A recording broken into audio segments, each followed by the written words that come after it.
Steve Jewin, MMA Mania. Now you're on the line with Mr. Roy Nelson. Roy Nelson, Big Country, how are you doing today, sir? Pretty good. How you doing? I'm doing excellent. I'm really excited because this is going to be your Bellator debut. So how does it feel knowing you're getting to have your first fight in Bellator after coming over from UFC? You know what? I'm excited. I'm excited to, to reunite the fans back with, Roy Nelson with Mike and myself. So I'm just excited. It's a fresh of breath air, fresh air. I understand. Fresh air. Right. Well, yeah, that's what it's going to be, fresh, but it's also going to be familiar because the biggest rated fight ever on Spike TV was your fight with Kimbo Slice.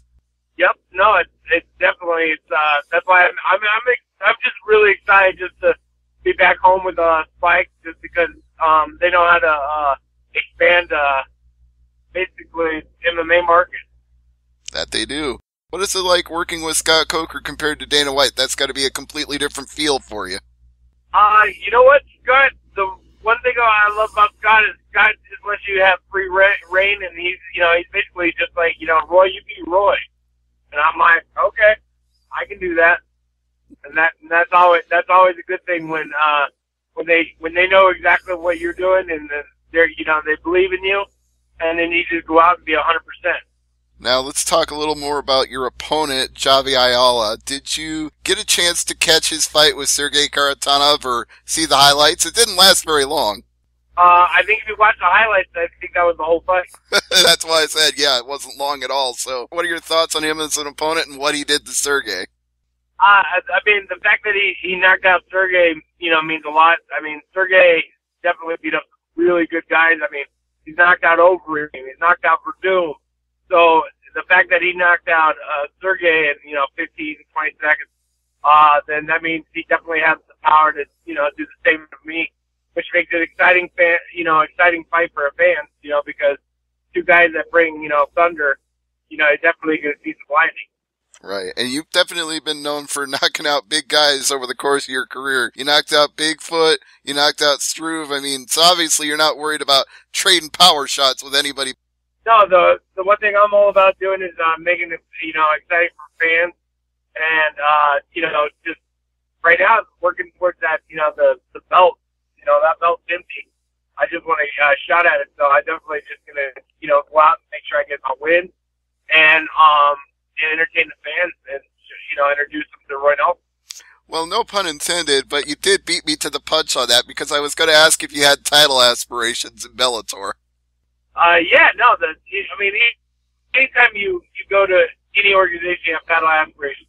The one thing I've learned in the UFC was title aspirations kind of fade real fast when you find out that it has nothing to do with what you're fighting, who you're fighting. It's all about politics. It has nothing to do with anything else. You can come off 5 losses and still fight for a belt. So, or you just move up a weight class off a loss, or what, so politics is how the UFC's run. And the one thing about Scott Coker is Scott Coker puts put a tournament in format, where it takes the politics out of the game. That's the one thing that I'm always excited for. Is I love Grand Prix. That's how I got my first belt.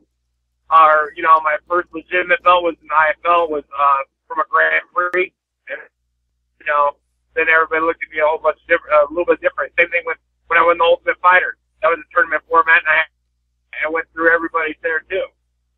Well, I'm glad you brought up IFL because it was something I actually wanted to get into a little bit because I don't know how many people were with it back in those days when they were on my network TV, but I was watching IFL back in those days, and I even went to an IFL show in the Quad Cities, so my time following Roy Nelson goes all the way back to the 2000s, and what does it mean for you to have gone from IFL to UFC to Bellator to have that career trajectory? No, it feels good, to fight for all the big organizations, and then you can, it's just like if I had the chance before Pride was bought out by the UFC, I would have fought for Pride because that's where all the heavyweights were, and that's where you pretty much went out, try to go after all the heavyweights, and that's the one thing that the heavyweights are starting to go other places now. Do you feel like it's come full circle then, since Quentin Rampage Jackson was a big star in Pride, and now he's in Bellator and you're in Bellator, and actually he's now fighting at heavyweight too. Yeah, no, the one thing I like is just the fact that, you know, with Spike and Viacom and Bellator, they're all about, you know, promoting and making great fights and entertaining fans, and they understand that the fans are the number one reason why we have our sport. And I think that kind of got lost in the UFC. Yeah, I think there's an argument to be made for that, and I think a lot of fighters, from what I've heard, also like the fact that it's not a team uniform situation in Bellator, that you can wear what you want, you can be sponsored by who you want, you can do what you want. Yeah, no, the team uniform, it'd be okay if you were on a team. Then you were like, oh, no, this ain't working for me. Yeah, you gotta be on a team. I have no problem being a team player if I'm actually on a team. It's a better situation, and it's about making exciting fights, and this one definitely promises to be that. But when you look past Javi Ayala, if you can, what do you see as being like the next exciting fight or potential fight for that vacant title? Who would you like it to be? You know what? Throughout my whole career, I always just go, what do you guys want me to do? Like, I mean, I've taken fights where I've still had pins in my hand, like, for the UFC, like, so I really don't care. As long as you call me up and go, hey, bro, I got a fight for you, I'm like, cool, let's do it. So how has the training been in preparation for Javi Ayala? Just busting my hump, going out and trying to be, you know, I'm just excited to get back in the cage. You know, that's the one thing I'm just excited. And I just want to bring my enthusiasm for the fans, and then the fans will energize me just as much as I energize them. Have you brought anybody in special to work with, somebody that matches Javi's style, or is it just you're treating this fight like it's any other fight? For me, I have changed his camp up definitely a little bit. I brought in he's brother Fareed. He's my new boxing coach. He trains with over at the Mayweather. He's trained with Jeff Mayweather. He's trained with Floyd. He had some. He used to train at the Olympic Training Center. He's a guy that definitely has taken my my boxing to a whole nother level. And then also, you know, I've worked with great guys this camp. Everybody knows who King Mo is. I brought Mo in, and Mo came in. You know, we talked a little bit. We hung out. We did some stuff. Tim Johnson from the UFC, worked with him. And also I've worked with Francis Nagano, who is, so I've worked with a couple good guys from the camp.